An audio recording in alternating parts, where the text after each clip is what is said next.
Hey Pokemon fans, do you enjoy our content?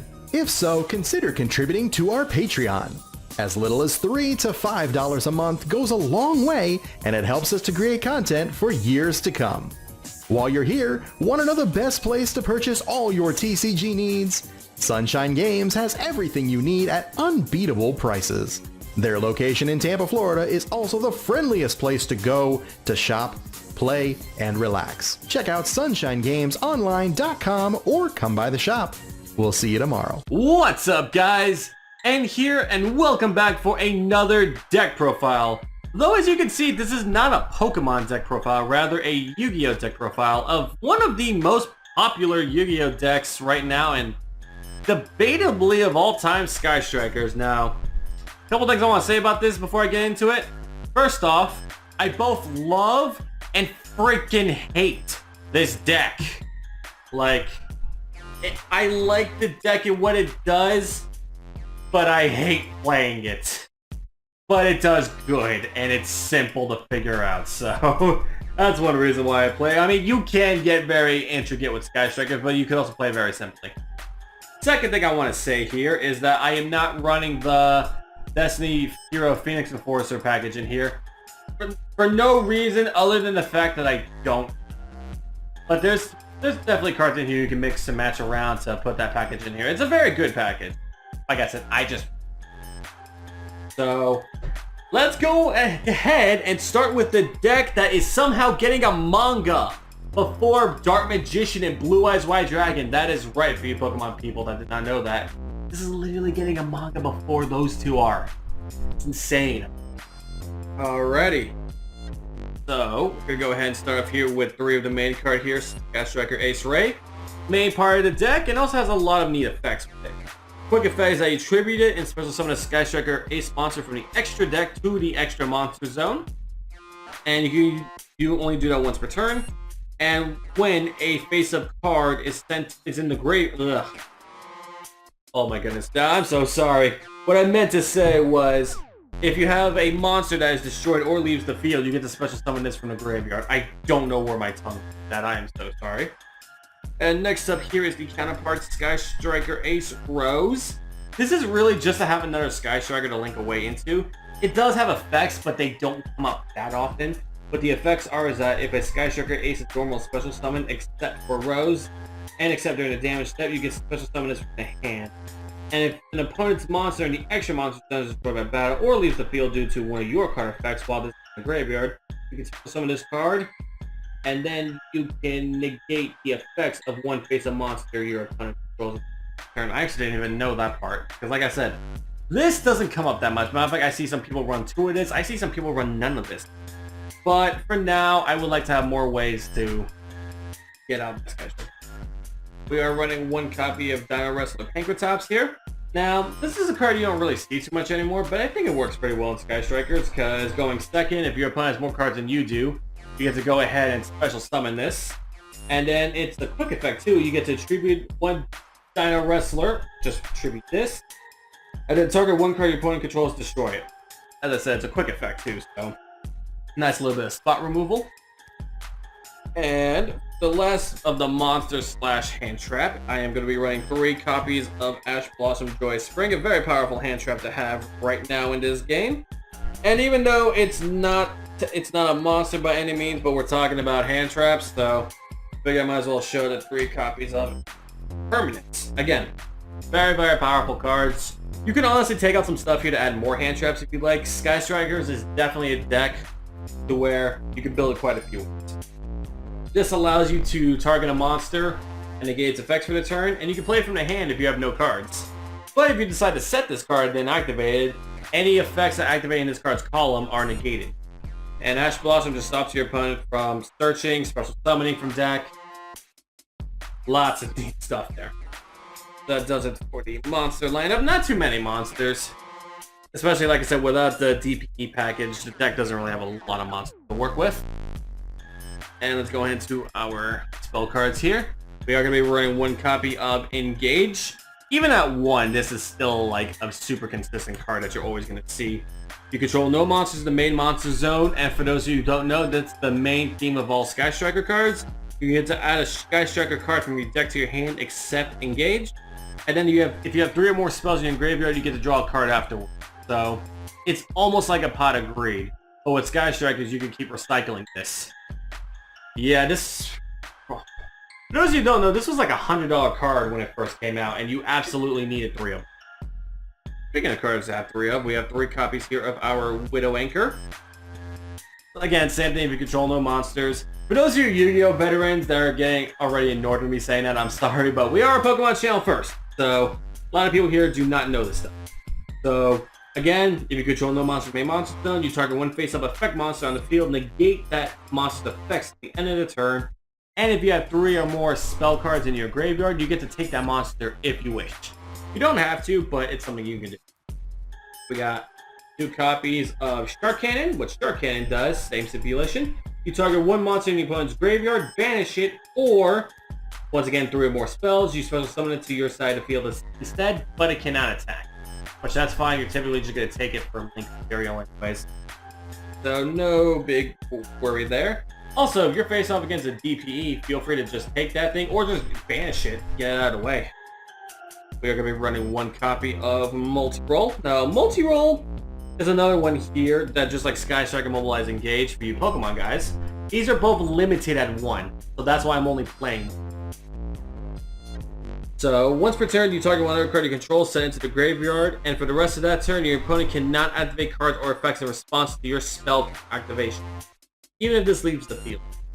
And also, during the end phase, for how many Sky Striker cards you activated that turn, Sky Striker spells, when this is out, you get to set those cards from your graveyard back, but they have to be banished when they leave the field again. So, really, really good way to recycle stuff here. I'm running 1 copy of Hornet Drones.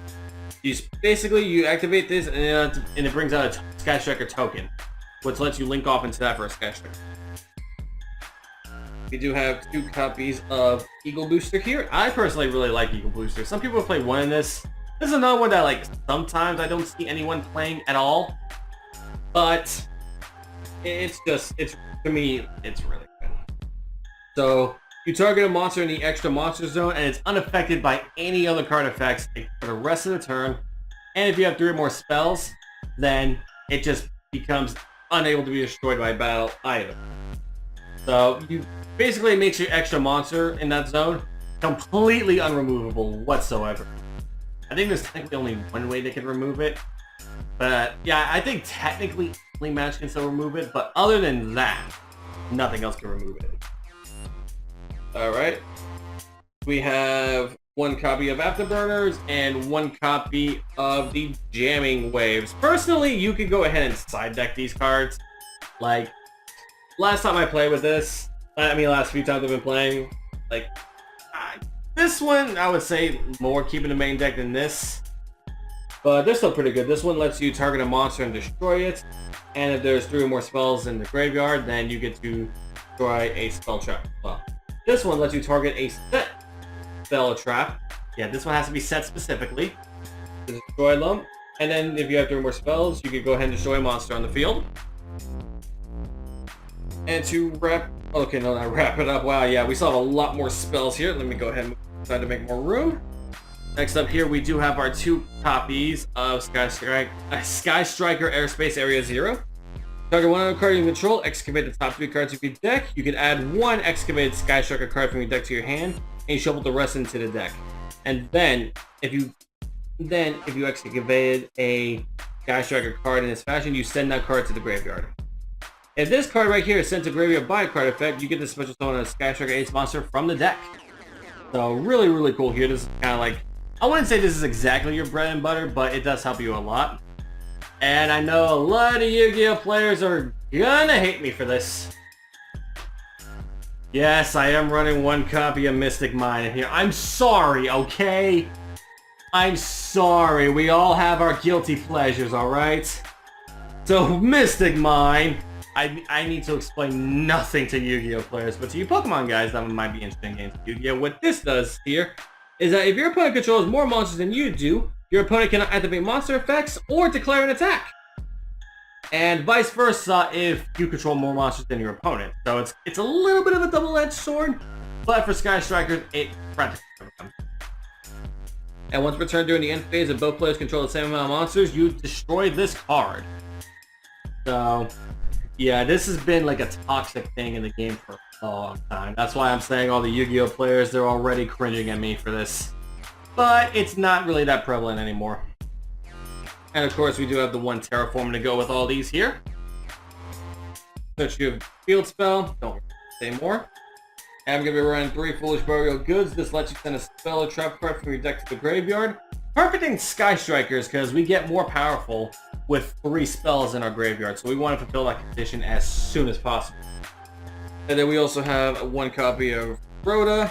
Lets you add a level 4 warrior from your deck to your hand, which of course Ray and Rose are level 4 warriors. So works well with that. 1 Called by the Grave because we like our hand trap nonsense. We don't like our opponent's hand trap nonsense. And not to mention this helps out a lot with, again, we do have our 1 copy of Upstart Goblin, make it a 39 card deck, plus, again, we got a burn spell, so no better way. And we've got 2 copies of Pot of Avarice to go ahead and wrap it up for our spell count here. Target 5 monsters in the graveyard, shuffle all 5 into the deck, then draw 2 cards.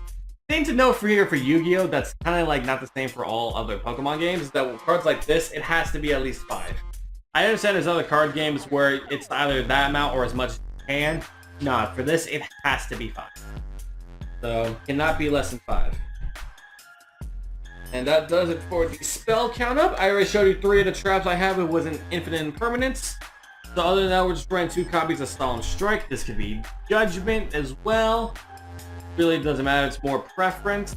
Depending on the meta, I might switch this to Judgment, but Strike is a good option too. And a 1 copy of Metaverse, just another way to get our field spells out there. And to help induce our Mystic Mind toxicity. Alright, and with that, that does it for the main deck. And now for the extra deck. Gonna be starting off here with 3 copies of Sky Striker Ace Kagari. Now, all the Sky Striker aces here, except for one of them, can be made with 1 Sky Striker monster. So you can either make that with the Ray, Rose, with the token, whichever. And this one just has to be a non-fire. So basically you can't just go Kagari into another Kagari. That's all it is. If this card is special summon, you can target 1 Sky Striker spell in your graveyard, add it to your hand. This gains 100 attack for each spell in your graveyard, and you can only summon this card once per turn, so you wouldn't be able to do that anyway. At least not the So, and you guys are going to be seeing patterns here with these Sky Striker Link monsters. Alright, we got 3 copies of Hayate next. And once again, you can only special summon it once per turn. This card can attack directly, and all the rank 1 Sky Strikers have 15 attack. And once this thing induces damage, you get to send a Sky Striker card. I believe it's any card. Yep, it's any card, so it's almost always going to be the spell. But just know you do have the option of setting the monster as well to protect the graveyard. Helps you get that 3 count much quicker. And honestly, this is the one that you tend to keep on the field the most. Kagari and these 3 Shizuku, you tend to link away pretty quickly. And what the Shizuku does is that during the end phase, if this card was special summoned that turn, you can search your deck for a Sky Striker spell from your deck to your hand with a name different than any Sky Striker spells in your graveyard. So early game, this searches any of the spells.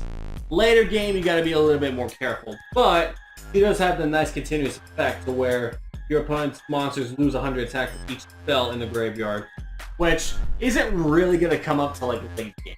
But that's what this deck is all about. It's all about getting to that grand game. Alright, the last Sky Striker monsters I'm running is 1 copy of Kaina and 1 copy of Zeke. Kaina is not necessary, but like I said, since I'm not running a DPE package, I figured, why not? That's kind of come up sometimes. What this one does is that when it's special summoned, you target 1 face-up monster your opponent controls. It can't attack until the end of the opponent's turn. And each time you activate a Sky Striker spell card or its effect, you gain 100 life points immediately. So, like I said, this one is definitely not necessary at all. It has some neat effects, but not going to come up. Sky Striker Ace Zeke, on the other hand, is different. It's much better. And this one, it says here, it has to be Link summoned. You can only special summon this card once per turn, and if this card is linked summon, you can target one face-up monster on the field, banish it until your opponent's next end phase. And once per turn, you can target one other card that you control.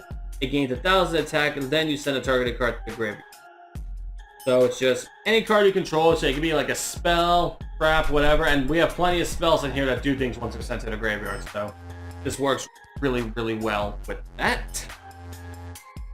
And for the rest of our links here, we're going to be running one copy of IP Masquerena, along with the Nightmare Unicorn. Now, Masquerena is another one I would say is not 100% necessary. These here are kind of what you can mess around a little bit to take out for the, I'd say, the Anaconda and the DPE card. So, those are the ones I'd say you can kind of work with.